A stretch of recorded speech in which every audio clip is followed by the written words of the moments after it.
Dit is de podcast van Omroep Friesland. Noordewien. Met Willem de Vries. Kom verder.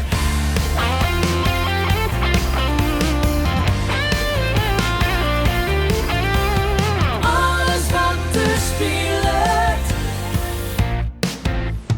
Omroep Friesland.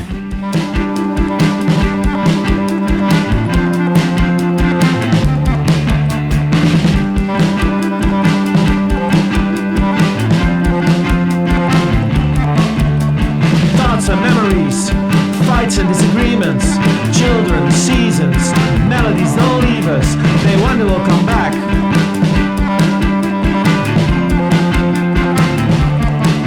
What we owe to the fire.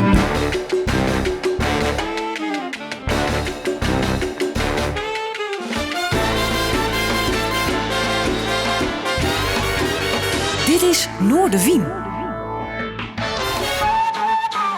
Goeie en welkom bij Noordewien. Je hebt bij mij een bijzondere gast aan de tafel voor het Omroep Friesland Café. Toen man ik het heel tijd ken als muzikant, intrigerende muzikant. Ik had een nieuw album uit. Dat is al een paar weken uit. Maar we hadden maar even wachten om dat eens even wijdwijs te bespreken. Want er zit wel degelijk een verhaal achter de plaat. We are still each other's only hope. Ik had Zea en wij zitten dan gewoon in Friesland. Hij komt uit Markham, hij heet Arnold de Boer. En mooi dat ze weer eens even best. Welkom. Ja, leuk. Ja, nee, altijd leuk je te wezen. Bedankt voor de uitnodiging. Ja. Best, lekker druk. Plaat uit. En ik alweer druk on toeren, zeg maar. Maar de ex, dat oude band waar ik in zit, weer ik weer druk. Hele nice set on het zien. Gaan we in maart, vanaf maart gaan we weer op tour. Dus ja, zeker. Lekker druk. Ja, we hebben ook voornamelijk hoe die plaat praten. We kregen ook al even een nummer van draait. Maar dan heeft het zelf wel even. Die ex, landelijke internationale band, Westin Tusk. En ik alweer een paar hier in zes. Maar die vieren hun 45-jarige jubileum. Ja, zeker. Ja, we moeten dit hier echt een 7-inch, een 45 uitbrengen. Ter ere. En nog meer, denk ik. Maar 44 hier. Voor mij 15 hier. Ik kwam in hier 31 kwam ik erin. In 2009 weer dat. En ze ben in 69 begonnen. Toen wie ik voor jou hoor. Ja. Als underground, een beetje krakersband. Zeker vanuit de punk in Amsterdam. Zeker in die scene. Koestoer als Pili. Maar de ex ging toen ik de wereld in. En ging experimenteren. En dat maakt het een hele speciale band. Op een gegeven moment maar vanuit de jazz, maar Han Benning en dat soort artiesten gingen ze spelen. En ze toerden nu de hele wereld. Gong op een gegeven moment naar Ethiopië. Ben ik nou heel vaak west met hun. Maar uw band is het nou natuurlijk. Maar ik zie ze altijd nog van nou een afstand, zeg maar. En ik dacht altijd van, wow, dat is wel echt de gekke band. De manier waarop ze werken, eigen label, totaal DIY. En dat wie ik me instek. En ja, dan zie ik het en dan volgt dat. En dan kies ik van leren. En op een of andere manier kwamen we elkaar toen een keertje speelden we Zea in het voorprogramma. En het klikte heel goed. En toen jaren later, we speelden wel vaker maar toen gingen we wel maar op tour. Op een gegeven moment gingen we zelfs maar naar Ethiopië.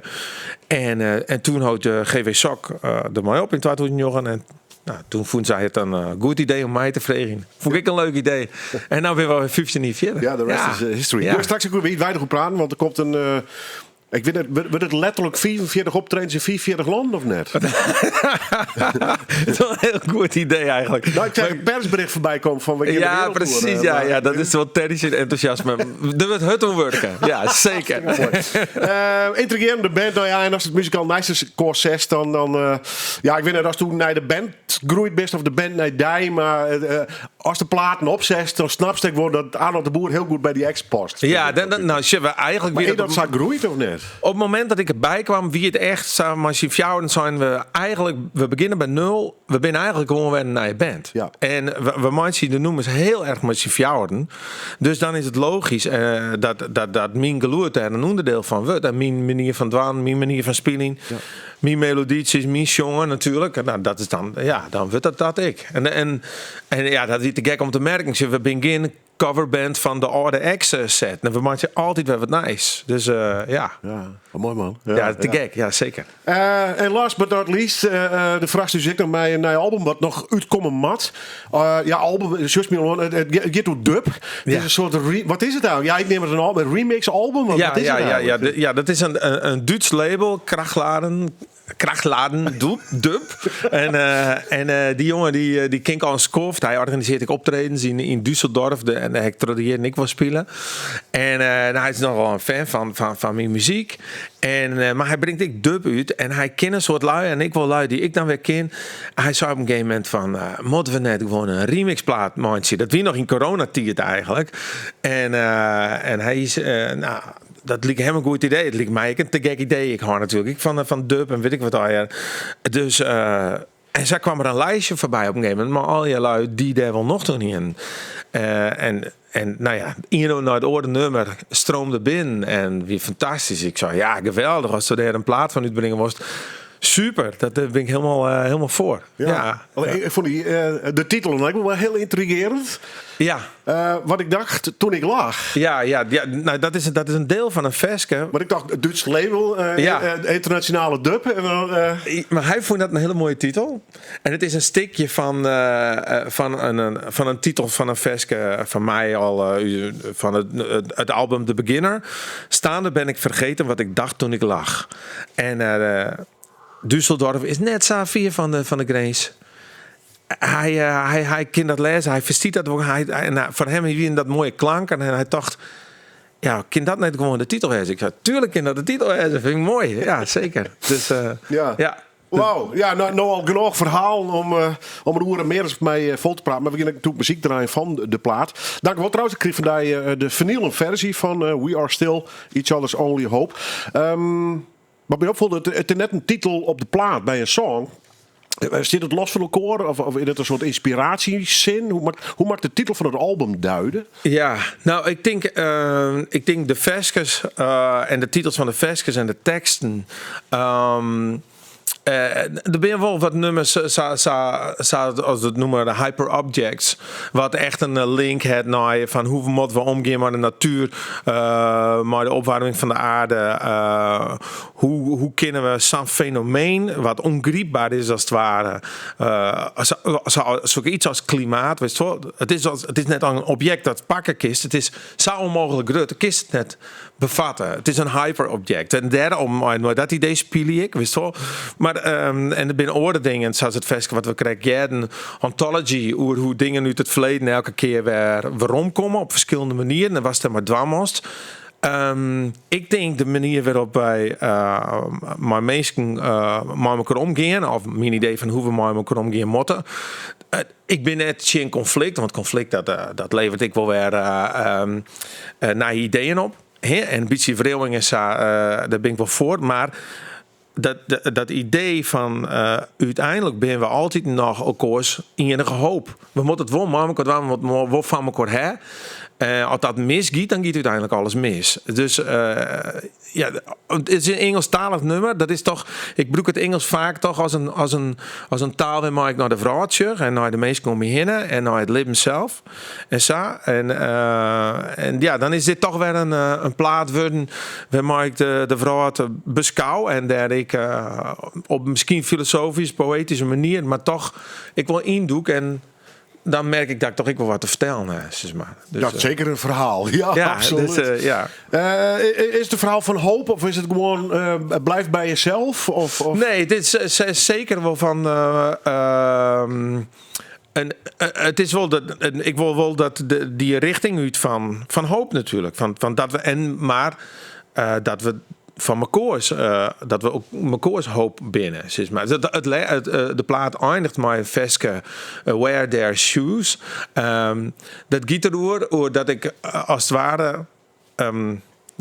ik leer dat ik het uit een droom heb. Dat ik ergens wie en dat er een boert hang.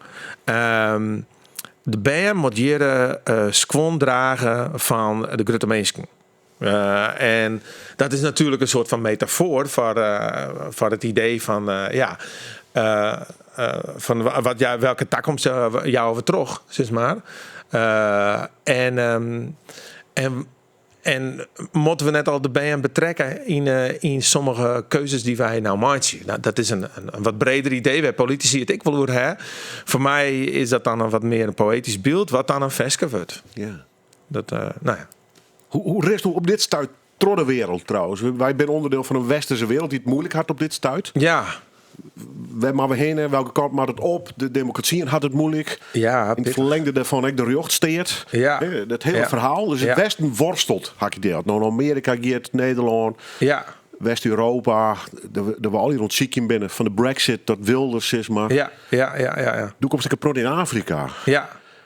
Hing het daar dezelfde sfeer? Of is dat echt letterlijk een oorcontinent met een oren flow, een oren fight? Nou, shit, ben 52, 53 landen natuurlijk, maar elke hun eigen politieke insteek. En daar ben ik heftige dictaturen en verschrikkingen en dat soort dingen. Maar dan merkst ik dat bepaalde landen waar ik west ben, bijvoorbeeld in Ghana waar ik een soort west ben, in het noorden. Die hebben nog. Ik zag hun eigen manier van leven nog. En nou, in het Fries is daar dus een heel duidelijke woord voor. En dat is dan het woord minskip. Maar dat is zo ongelooflijk onwijzig daar. Dat is wel heel speciaal. Dat is het merkste dat het individu soms even rond de mindje moet voor het collectief. voor het collectief. Wat we met elkaar doen en wat we met elkaar bereiken moeten. En daarin, nou ja, ergens zit dat we binnen mekaars hoop. Uiteindelijk binnen mekaars hoop. We moeten het met elkaar doen. En we moeten met elkaar uitkomen. En ja, echt. Ik kwam daar dan, wist wel bijvoorbeeld een periode verlien, King en Ishaba, Ghanese artiest, waar ik een soort mooi optreed, die regelen een festival. Wij slipten daar, ik maak nog een paar artiesten uit Nederland. En wij slipten daar in een dorpje en zien een paar kamers voor ons. Eerst waren wij om naar een dorpsrie om ons voor te stellen. Want er waren samen wat vreemden. En die winnen daar samen. En er zijn natuurlijk mensen die zeggen, nou, dat valt nogal op, maar niet weten. Voor mij dan reden haasters in de zinnen. Dus die vrezen zich af van, hey, wie ben je daar? Oh, dat is van King Ishaba natuurlijk. Oké, maar we willen graag even weten wie dat binnen. Dus wij waren meenom, we waren voorsteld, we waren wie een dorpsrie. Gewoon boeten natuurlijk, in je belofte. En die mensen hier in een vergadering, over van alles. En daar waren wij voorsteld, en daar waren ik zei van, ze komen hier om op te treden. En we willen graag hem van je jaren als dat goed is, zeg maar. Wij willen dat festival doen, dus we willen het stad doen en dit en dat. En die mensen, het is een bepaald ritueel, natuurlijk. Want natuurlijk is het goed. Maar de merkste wil alles hoe normaal en dichtbij het dan is. En dan als dan de medisch of de oordeduits hoe stritter is, dan zitten mensen even hoi en dan er is een connectie. Ja, ze weten wie is best, weet het verhaal. Hoe teen ik, hoe kwart ik? Ja, precies. Hey, ga die eerste jongen. Ja. Oh, doe best die meneer uit Nederland. Ja. En er giet wat gebeurde en we weten alle wat het is en we willen er al in belutsen, zeg maar. Dus en nou, dat is wel ongelooflijk sterk om te merken dat zo giet, weet je wel. En dan denk ik van, oh man, dat missen we op heel veel fronten. Maar het gebeurt natuurlijk ik wel in Nederland. Het gebeurt, dan moest het ik zien. Het gebeurt ik wel. En als dat juist werk gebeurt, dan moest dat ik stimuleren, denk ik. Dus dus ik ben net pessimistisch daarover. Maar we moeten het zien en we moeten het benemen en we moeten het rond te gaan. We zijn zoekende, heb ik het idee. Nou ja, en dat is een ziekie is hartstikke leuk natuurlijk. Maar daar begin ik om. 10 platen, de oornek overigens, maar ook deze. Dus dit ik een heel groot vraagteken over lag. Ja. Ik had wel het idee, daar staat die tekst net genoeg, maar die nee om mensen te prikkelen in. Ja, ik hou meer van een vraagteken dan van het uitroepteken. Ja, zeker. Ja. Dat vind ik interessanter. Als mensen doen zien maar een vraagteken boven de holle. Dat is perfect. Ja. We zijn nu daar bij Hauntology. Als de titel ook al even neemt. Een van de weinige nummers die bijna een beetje voor op te brengen bij een soort gitaarnummer, standaard. Ja, klopt. Ik denk begin even toegankelijk. Ja. Meer een band feel. Ja, zeker. Hoe is het nummer ontstaan? Eigenlijk gewoon maar dat hele simpele gitaarlijntje. En dan zit ik thuis wat te spelen. En dan ineens heb ik dat. En ik denk van... Oh ja, dit is echt zo'n typisch lijntje wat ik 20 jaar geleden maak. Hè? Of iets maar de ex of zo. Maar op een of andere manier past het heel goed bij die tekst die ik hier. Ik denk, ik maak er gewoon zo'n nummer van. En er zit zo'n goede drive in. Ik vreeg in Ineke had ze hem drummen wil. En toen werd het een soort van logisch, omdat ik dus een soort clarinetist die ik op dit nummer maak dat een soort op tournee ben. Hij komt uit Frankrijk. Xavier Charles, een geweldige. Hij komt helemaal uit de improvisatie, jazz dat scene. vond ik meer mij hem die in het. Ja. Hoe maak ik het neer mee? Een cassette maar hem uitgebracht en ja, klopt. Ja. Nou, maar staan maar even nu te lezen. Ja. Leef het eerst nog even hoe deze ha. Ja, nou, dus omdat ik al een soort met hem spelen, dacht ik van. Maar dan is het wel een gitaarnummer, maar dan vreeg ik toch en een clarinetist en een cellist erbij. We trokken het weer een hele hoorde klank, kleur en gevoel krijgt, zeg maar. Dus ja. En zo was dat. Dit nummer, en zo ging op de plaat eigenlijk ging heel veel kanten op. De gitaar staat wel centraal, absoluut. Maar ik zie een heel soort kleuren op, ja, zeker. Ja. Nou, daar leven aan ik van alles nog van jaren. Even dat boek nog even uitlezen. Die Xavier Charles, daar heeft eigenlijk een hele goede gearwerk in mij. Ja. Wat een van die platen die opname had, dus ik bij hem opname in Frankrijk, net volgens mij. Klopt. Ja, toen gingen we op tournee en we gingen een dag vrij. En we komen in de studio in. We nemen besteden noemers, net volgens mij. Ja, echt. Ik een deel van mijn Frieske noemers. Die vindt hij heel mooi om te spelen. En dat werkt het heel goed. Gewoon mijn gitaar, mijn jongen en de klarinet. En eigenlijk van de helft Engelstalig, van de helft Friestalig is een set. Wat we doen. Zo toeren we terug Frankrijk. Zo gingen we in april, mei naar Tsjechië en Oostenrijk en Duitsland. En het werkt het heel goed. Het is een heel mooi duo wat we hebben. En we gingen op tournee, we gingen een dag vrij. We zijn, hij zei, ja, ik heb hier een studio wel. Die jongen die is er wel. Kom, we gaan in de studio in. We nemen de hele set gewoon op in één keer. We brengen hem uit op cassette. En gewoon eigenlijk een soort van knippen. Leuk om te hebben. We gingen er 200 maken. Maar ik heb er nou al een 100 bij drukken litten. Want de cassettes, die gingen goed, blijkbaar. Ja, grappig. Er komt je op met vinyl op, maar cassette leeft ook wel een beetje. Ja, dat is heel leuk. De vinylmarkt is nog wat groter dan de cassette, toch? Absoluut. Nee, de vinyl, het cd eigenlijk qua omzet inhellen. Ja. Ja, dat is... Maar kijk hoe dat bij kantelt dan, hè? Ja, nou in coronatijd wie het zo extreem, maar die vinylproductie, dat we moesten zitten op een gegeven moment om 9 maanden productietijd. Ik ben Deep Grooves hier in Lauwen, die een tik hartstikke droog. En die ben weer aan het uitbreiden en alles natuurlijk, maar ja. Een van de mensen die het nieuwsgierig binnen die cassette heet It's Quiet. Hè? Ja, de titels goed te hebben. Ja. We keren even waarom naar die nieuwste plaats. Hauntology is alleen het nummer wat we besprutsen gaan en draait. Het openingsnummer van het album draaien. When I Got Past the First Darkness. Waar met Xavier. Ja. Vreemd me nogal. Hoeveel, met twee kanten natuurlijk, vriendelijk plaats. Hoeveel van deze nummers heeft mij alle muzikanten erbij opnamen? Of is het zo vaak al hier in brokjes die is bij elkaar?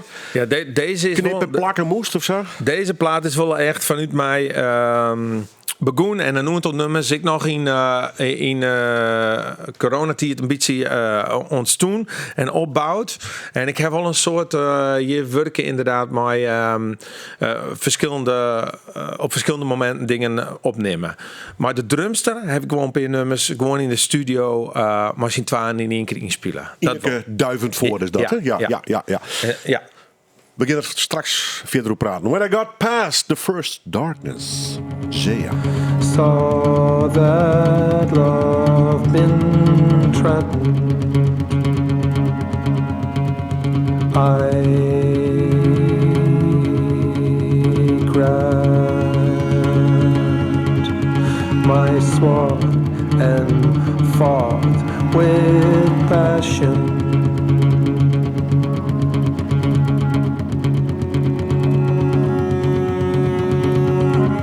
When I got past Past the First Darkness komt van het nieuwe-album van Zea. We Are Still Each Other's Only Hope. En Ronald, jij mij Ronald de Boer. Ja, nee, Arnold de Boer. Ja, precies. Ja. Wie is een voetballiefhebber toevallig of net? Nou, ik heb natuurlijk altijd wel wat... maar ik merk, sinds ik die Lietse band heb... Ja. Dat een van die dingen waar ik dan best aan minder toekomst is sportje en dat soort dingen. Ik moet wat inleveren. Ja, man. Goed. Ja. Arnold de Boer, sinds ik het nou gehoord. Hoe is dat trouwens? Want toen leeft een muzikantenleven. Ja. Label, pers, bedrog. Ja. Dat denk ik nog wel eens naar het leven. Filosofisch bezig, et cetera, et cetera. Die acts, de platen, deze. Hoe verhoudt zich tot het gezinsleven? Is dat wat vol te horen of net? Ja, eigenlijk is het heel goed. En ja, ik moet zeggen, want ik kijk hoe ik de ex dan zeg, eigenlijk voordat ik in de band zie het. Ik kan me herinneren dat in 1998 speelden we Mazea op een festival in Eindhoven, het Virusfestival. En daar speelde de ex ik. En ik zeg, en ze kwamen morgen maar ik de bus en iedereen kwam eruit en er kwam ik bij hen uit. En ik dacht van, oh ja, dat ken ik. Dus, ja, dat ken. En ik altijd niet meer holle houden. Zo van, nou ja, het gaat heel goed. Ik ben al heel lang maar Rikst, mijn vrouw. En die is er van daarin bij geweest dat ik mijn muziek druk weer. En dus ja, we hebben dat zo opbouwen kunnen. Maar wie is blijkbaar je dat oorspiteert. Normaal dit is geen privéprogramma, dus maar wie is ik bang voor dat toen de papa die nooit thuis was, wist of net? Nee. Nog niet zitten? Of Nee. Nou, eigenlijk ik omdat we maar paard speel je internationaal. Ja, maar als je Kaap, drumster van de ex, die hier toen ik erbij kwam, haar band toen nog aardig jong. Andy, het twaalf band ongeveer lieke hard als hier en Hieke. Dus wij stellen de tours daar helemaal op in. Ja, correct, ja. Ja, dus wij gingen gewoon geen 3 weken, 4 weken achter elkaar op tour. Kindvriendelijke tours. Nou ja, staat dat we tenminste. En ik maak altijd een mooie tekening van ze. Maar elke vakje dan een staartwerk in gaan. Dan kun je shinwerk binnen en dat kun je eventueel inkleuren en dit en dat. En dan ja, op die manier. Nou, eigenlijk van het grunddeel best ook eigen baas, denk ik. Ja, dat klopt. Ja, helemaal. Eigenlijk, ik heb mijn eigen label. Ik regel zelf alle optredens. Dat is totaal DIY. Dus wat dat betreft kunnen en ik maar de ex kunnen we precies zelf bepalen hoe wij willen dat het rent en hoe het gaat. En dan is die muzikale leven, uw muzikale leven, compleet onderdeel van het hele leven. Dus dan jij dat ik al heb bij elkaar. En dus dan is het net dat het in het oor in het paard zit. Ja. Dus dat gaat prima. Ja. Had je een soort definitie van diezelfde? trouwens? Je bent platenbaas, schreeuwt mooie teksten, poëzie bezig, muzikant. Tournees, maar is het zelf ook wat verkeken. Ik ben een soort muziekboer. Ja, of een creatieve geest. Voor mij werkt het ik maar mijn koor. Het feit dat ik alles zelf doe en alles zelf in de hand heb, dat heb ik zien weerslag op mijn muziek. En het had ik zien wedstrijd hoe ik dingen nooit denk. Dus uiteindelijk ik op mijn teksten als het ware, denk ik. Dus ja, ik ben vooral als ik ergens invullen moet van wat is die beroep, dan zit ik muzikant. Ja. En voor mij is muzikant. Dat is wel een beetje de kern van het hele verhaal, dus dat muzikantenskip. Ja, en deed je het wel bij onafhankelijk. Ja, independent, DIY, wat dan ik. Ja. Kun je een kwartnummer draaien? Ja, misschien mag ik het wel naar deze noemer nemen. Het is in ieder geval een prachtig gedicht, vind ik zelf. Daar gaan we aan even op praten. And the man killed the bird. A child finds a bird in the woods that sings the most beautiful song. But the bird has a broken leg, and the child decides to bring her home. And asks the father, please, Dad, let us give this bird some food. But the father doesn't want to feed just the bird, and he kills her off. And the man killed the bird, and with the bird he killed the song. And with the song he killed himself. And the man killed the bird, And with the bird he killed the song. And with the song he killed himself. Muziek, teksten, gedichten, maar ze misschien net al te vaak en te volle uitlezen. Maar dit vond ik wel een intrigerende. Ja. Ik vind de verbeelding is ook heel belangrijk. Dus je mag net alles uitlezen willen. Maar deze vond ik, hoe ben je hier op dit verhaaltje kwam? Dat zit in een documentaire over mythen. Dat zeg ik. En dit is eigenlijk een oud verhaal vanuit Congo, de Pygmeeën, de Pygmies. Dit is een van hun verhalen, zeg maar. En dat leerde ik. En voor mij klonk dat dus als een veske, zeg maar. Dus ik heb dat verhaal van mezelf zo opschreven. Van hoe een jonkje wat een vogel in het water vindt. Heel beeldend. Ja. En dat vogeltje zie ik. Maar hij heeft er voor een beeld bij. Ja. Het vogeltje zie ik en hij neemt het mij naar hoe is daar. En hij zei sinds zijn hart van, ik wil graag voor het vogeltjesvaardig. En die hart zei, nee, dat beginnen net wanneer we jou again iets noemen een zieke vogel. En dat wie een vogeltje en het is prachtig jongen. En dat jonkje, nou, maar die hart die smiet het zware dat vogeltje over de hikken en kleren en voort. En nou word ik het er net meer doorheen. Wist wel? Zo, op die manier. Maar daarna wordt die hart ziek.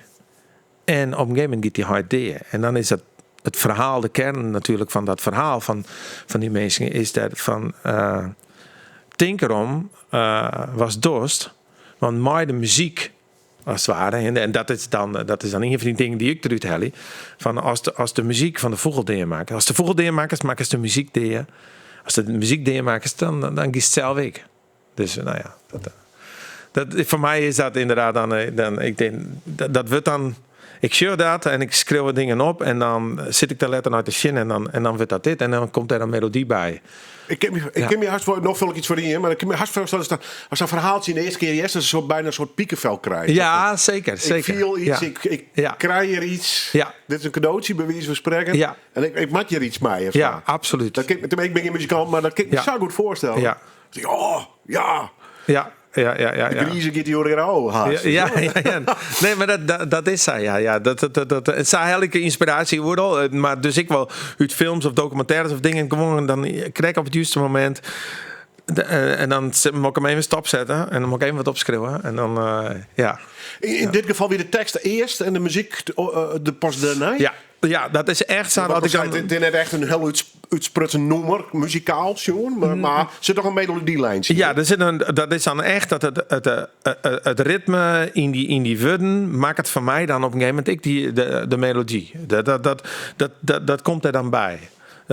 Omdat er in die woorden, dus wat mij betreft, ik zit dat ik wel eens van taal is een vorm van muziek. Dus op het moment dat je begint te praten, maar het Fries hebben dat. Ik kwam daar al achter op het moment dat ik die, moen geen ik deed. Ik zei, moen geen ik deed. Toen ik die plaat maakte, in die titel zit al 3 keer zo'n liedmeloditie eigenlijk. En ritme. Ja, en ritme. Dus en dat is maar het ding, ja, werk ik dat dan. Ik zou op het moment dat ik dat dan opschreeuw, dan komt die melodie als het ware er vanzelf wel bij. Ja. Hoe dicht leidt dat Engels intussen bij die? Want er schreeuwt al een hele tijd ek in het Engels. Ja. We kennen die de laatste jaren van het Fries, maar daarvoor weer ook Engels. Ja. Hast je die taal die eigen maakt intussen van een gevoel of net? Want er zit in de taal altijd lagen. Hè? Het Fries hoe hard dat uit te lezen. Het Nederlands snappen we nog. Ja. Maar Engels is toch weer. Ja, we groeien natuurlijk op, maar het zit ik dan wel eens maar Hollywood en rock and roll en dat is dan al. Ja, precies. En toen, dus dat wist ik dan wat. Oké, maar toen kon ik studeren en dan antropologie en filosofie. En dan wie je 80% van de boeken wie je Engelstalig. Dus dat hele naaie vocabulaire van ik hoe ik naar de vrouw had zeg, ik woorden die ik broek van hoe ik de dingen denk, die krijg ik in het Engels. Dus toen was het voor mij het Engels een taal van hier ken ik mij naar de vrouw zien, zeg maar. Dus dat heb ik me toen wel echt wel eigen maken. Maar wel echt vanuit die meer filosofische, antropologische manier van denken eigenlijk. En nou ja, als je heel simpel, praktisch jongen. Maar de ex, Andy, komt uit Engeland. Dus Andy Moore, hè? Ja, Andy Moore. Dus we praten in Engels. Binnen de ex praten we altijd Engels. Ik ben heel veel op tour. Dan is het toch ik altijd de lingua franca. Is toch Engels? Is wel, ja.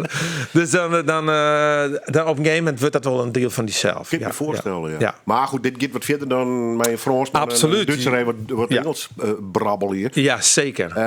Ik doe er dan wel in en daar heb ik wel. Dan merk ik wel dat het feit dat ik dan studeert en nog steeds ik een soort boeken lees en dingen dat ik die taal dan wel mooi neem. En broek. Ja. In de wereld van de literatuur en de poëzie hast vaak een redacteur die het mij leest. Ja. Hast toen je niet mij leest met die stukken, met die teksten of net? Ja, zo nou en dan had ik twijfel wel. Ja. Ja, zeker. Net zo bot meer. Ja, maar de ex is het dan. Ik was bijvoorbeeld, nou, dan is het wel logisch dat ik het Andy als Engelsman lezen natuurlijk. Zo nou en dan had ik twijfel. Dan, dat leidt er echt wel wat van noemen het is. Maar ik kom zelf een heel eind. En dan soms dan denk ik, oh wacht, dit laat ik even niet lezen. En dan heb ik wel een paar mensen die ik vregen ken. Ja. Even een retorische vraag, want in een van de interviews over de persbureau, daar moet ik even aanwijzen, had je al een antwoord op, jong. Maar hoe lang doet u de roer om de oorstoel dikke oor te stekken? Ja, Santje een minuut ongeveer. Ja, Santje, hè? Ja. En de verrassing wie dat het nummer wat nou, ik ben even een verhaal vertellen. Ja. Op een gegeven moment komt er mij een lang nummer op het album. Ja. En dan zegt nou ja, als de oorste dikke oorstekst maar 100 km per uur, hoort ze keurig van de regels. Ja, het is wat zeker. netjes erin trouwens. Ja. Dan kost hij dat 20 minuten. Ik denk, nou, dat is mooi. Daar had ik een nummer een beetje op gebaseerd, maar die maken ze nog 15 minuten. Nou, het kwam. Ik wie vregen om maar Joost Omen, dichter, ja.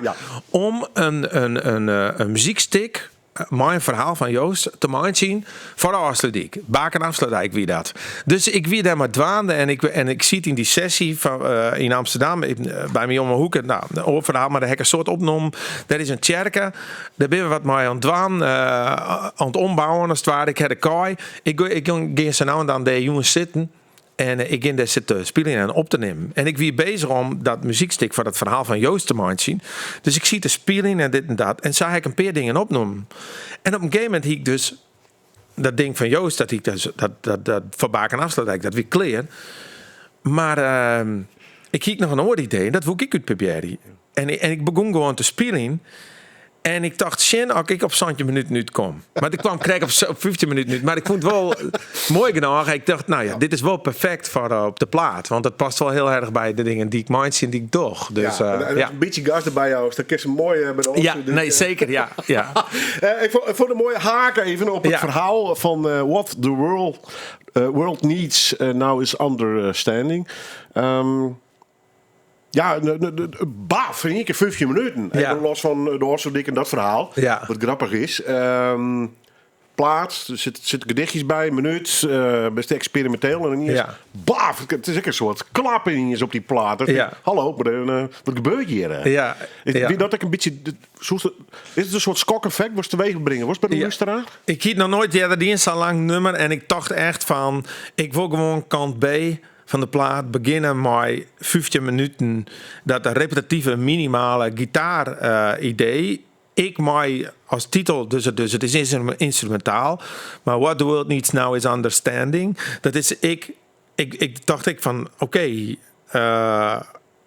ga maar zitten, is toch? En ga maar in meisje. En dat weer wel mijn idee en mijn gevoel om en ik dacht, ik hier dat opnam. Ik dacht, dit is perfect. Dit moet ze op de plaat.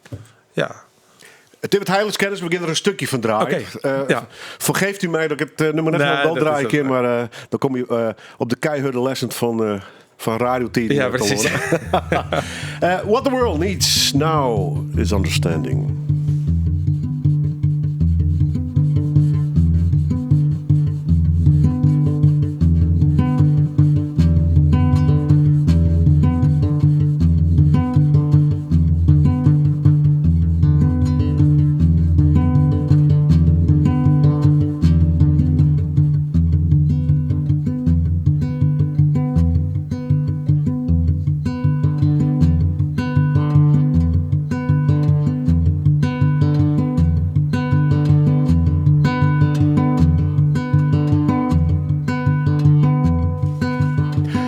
What the World Needs Now is Understanding. Stiet dus op het nieuwe album van Zea. We Are Still Each Other's Only Hope. En Arnold had mij een groot plezier in, want hij had een mooie vinyl plaat meegenomen. Daar wil ik als liefhebber natuurlijk alleen maar bleed van. De vakkant trouwens komt Detroit prachtig mooi uit. Ja. Waar had hem maken? Ik zit het volgens mij gewoon een schilderij? Ja, of tekening? Een zeefdruk. Of zeefdruk, ja. Er zit een gezicht, een vrouwengezicht te zien. Ja. Giulia Spanghero. Ze woont in Italië, in Udine. Ik ken haar omdat zij in een collectief zit. Dat heet de Hybrida Space. De hek al een paar keer spelen zat trodde hier heen. Echt zo'n DIY collectief. En als ik daar dan kwam te spelen, dan maken zij de posters. En ik denk, wauw, dat zijn echt prachtige posters die ze maken. Dus op een gegeven moment dacht ik van...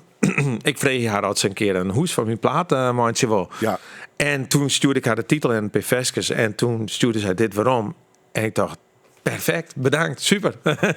Dus ja. Opbeelding van een vrouw in qua kleur, met het bruinachtig en en blauw, een soort van blauw uit turquoise hoorn. En die had een eeg-vest. Ja, tussen toemen en wiesvinger en voor de rest wordt het een beetje, het is wat vanilleachtige kleur. Ja, ik vind het een prachtig mooie vakkant. Google er even op dat je dit lustrie en beneden binnen. Maar ik moet zeker even naar voren halen, want ja, zo'n vakkant, zeker op zo'n plaat. Hè, is toch fantastisch. Zeker. Nee, ik krijg heel veel complimenten daarop. Ja. Dus maar van deze plaat heel wat bezig was met vorm. Je had steeds hoe inhoort, hè? De teksten, de muzikaal. Vorm bijvoorbeeld in het idee van het verhaal van de plaat, dus welk nummer weer. Omdat de nummers nog best wel van elkaar verschillen. Nou ja, daar hebben we nou draaien best wel 4 hele verschillende nummers gehad. Dus om daar een verhaal van te maken, dat is een hele leuke puzzel, zeg maar, eigenlijk inderdaad. Dus wat dat betreft, zeker ben ik daar dan mee bezig. Ja, ik koer nou dus het artwork, kreeg ik eigenlijk cadeau als het ware. Wat ik daar dan bij doe, gewoon zo'n tekstvel of het feit dat de binnenhoes van de LP zwart is of zo. Dat ben ik altijd wel mee bezig. Maar dat soort dingen ben ik altijd wel bezig. Perfectionist?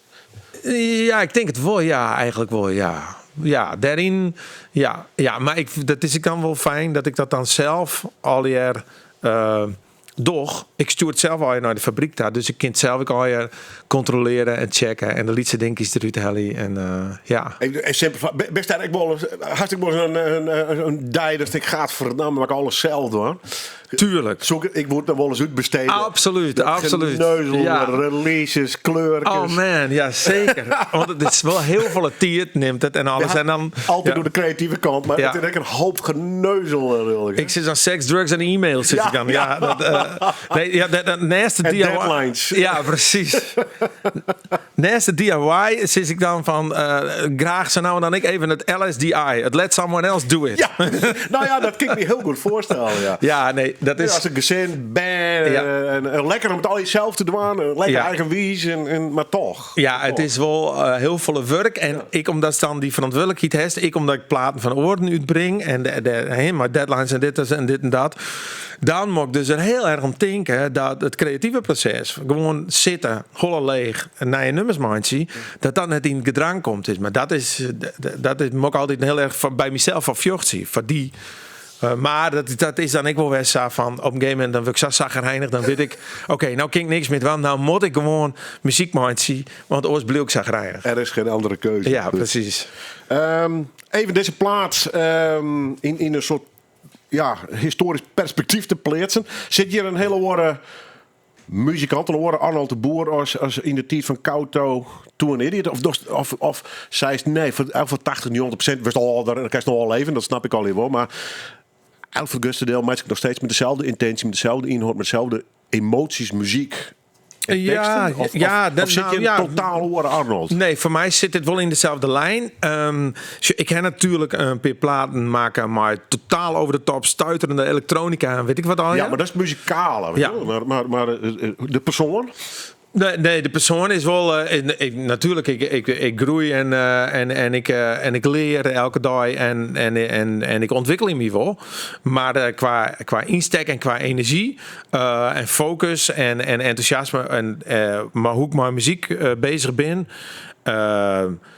zeg ik, als ik me oude dingen waarom zeg of mezelf waarom zeg, dan denk ik van, oh ja, dat klopt voor mij, dat is wel in je lijn of zo, ja. Ik heb ongelooflijk volle leerd in die 24 jaar al dat ik bezig ben, zeker. Meer al, maar ja. Dus dan verhoort het mijn muziek, mijn teksten verhoor die... ik wil, maar qua poëtische insteek en dat, ja, er komen dingen bij, zoals de Frieske platen. Dat is echt iets wat erbij kwam. Dat wie, al gong er een keer in mijn Holland hier, waarvan ik net wist dat het weer, dat idee van maar het is wel al je zee, zeg maar. Dus het is al wel aan op de boer. Dus dat is wel in je verhaal uiteindelijk. Ja, dat denk ik wel. Is toch steeds dezelfde optimistisch aan op de boer? Ja, dat denk ik net dat ze dat te snel niet krijgen. Nee. Ik ken bij die, want de beste man van de wereld. Doet tekst nog wel eens langer naar over het bestaan en de toekomst. En filosofisch proberen ze ook wel wat te prikkelen. En toch bespeur ik bij die geen enkel spoor van cynisme. Nee, maar dat is zit dus. En is dat een karaktertrek of misschien best even wat? Nou, het is ik hoef mijn best net wat, maar dat is ik omdat ik.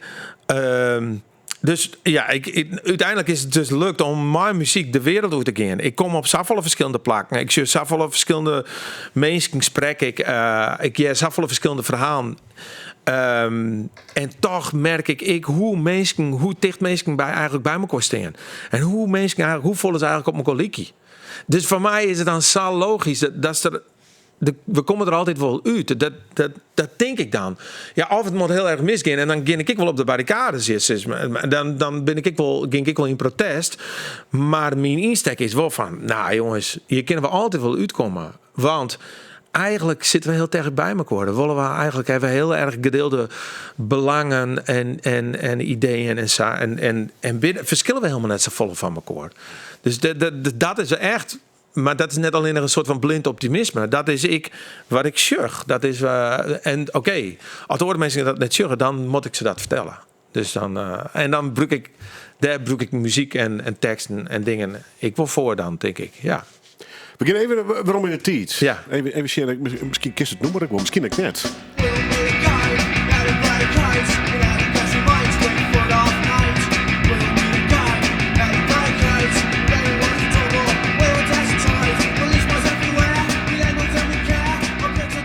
The X en het nummer Barricades uit begin jaren 80. Ja. Dit is geen quiz, dus hoe is de titel ik net... maar ik moet even draaien, dat is intussen een onderdeel uitmakers van deze band. Ja. Ik wil toch even, wanneer had je de X een beetje oppakt eigenlijk? Hoe best hij mij in onderrekening kwam? Want dit weer de beginperiode. Ja, en dit is dus duidelijk mijn oren muzikant. Dan ben ik nou maar spelen. Dat is transformeerd. Maar... Ja, dat is heel grappig. Bijvoorbeeld, wat opvallend is bijvoorbeeld de drumster Kaat, die nou al eigenlijk 40 jaar in de band zit. Die heeft zo'n speciale manier van drummen. Dat is zo'n magisch om mijn hart te spelen. Ik met Terry en Andy natuurlijk als gitaristen. Ik zag volle leer vanaf het moment dat ik bij de band kwam. Ik op het gebied van improvisaties, dat die ik maar zei natuurlijk eigenlijk nauwelijks. Want ik hier mijn drummachines en mijn samplers en dat het stuit er alle kanten op. Maar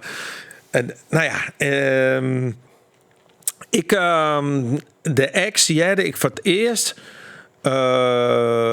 dat wie begin jaren 90.